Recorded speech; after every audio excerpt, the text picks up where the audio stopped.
Hello, কি অবস্থা সবার? Welcome to my new video. তো আজকে স্টার্টিংটা একটু অন্যরকমভাবে। তো আমরা প্ল্যান আছি না, আমরা সবাই মিলে মেলার যাইয়াম, কিন্তু মেলার যাওয়া হলো না, কারণ বাসায় অনেকে আছে অনেকে নাই। আমরা তো আবার একজনের ছাড়া আরেকজন যাই না। তো দাদা কইলো চলো তাইলে, তোমার যেহেতু ইচ্ছে হইতেছে বাইরে হইতে, একটু বাইপাস থেকে ঘুরেই। আমি বললাম বাইপাস, তাহলে চলো যাই, ভালো হয়, কারণ আকাশটা আজকে অনেক সুন্দর, যদিও রোদ, কিন্তু ভালো লাগবো যাইতে। পরে গেলাম, অনেক ঘুরলাম। আচ্ছা, একটা কথা, আমার ফেসবুকে একটা ফ্রেন্ড আছে, ও দেখলাম কয়েকদিন আগে পোস্ট করছে যে নেত্রকোনার অধিকাংশ মানুষ নাকি ছাত্রী, যে বাইপাসের মতো একটা রাস্তায় যায় তারা ভিডিও বানায়, ছবি তুলে।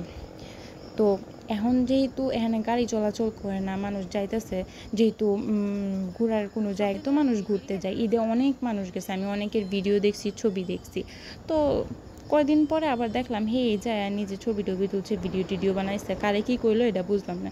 আচ্ছা যাই হোক, তারপরে এই রোদের মধ্যে আমরা ঘুরলাম টুরলাম, পরে আয়া পড়লাম, কিছু নাই খাওয়ানোর মতো। একটা ফুচকার দোকান আছে, কিন্তু ভাত খেয়ে গেছি, আর খাওয়া দাওয়ার কিছু ইচ্ছে হলো না। তারপর রাস্তায় একটা ফুল গাছ পেলাম, একটা না, এনে দুই রকম ফুল আছে, একটা নীলকণ্ঠ ফুল আর একটা কি জানি ফুল।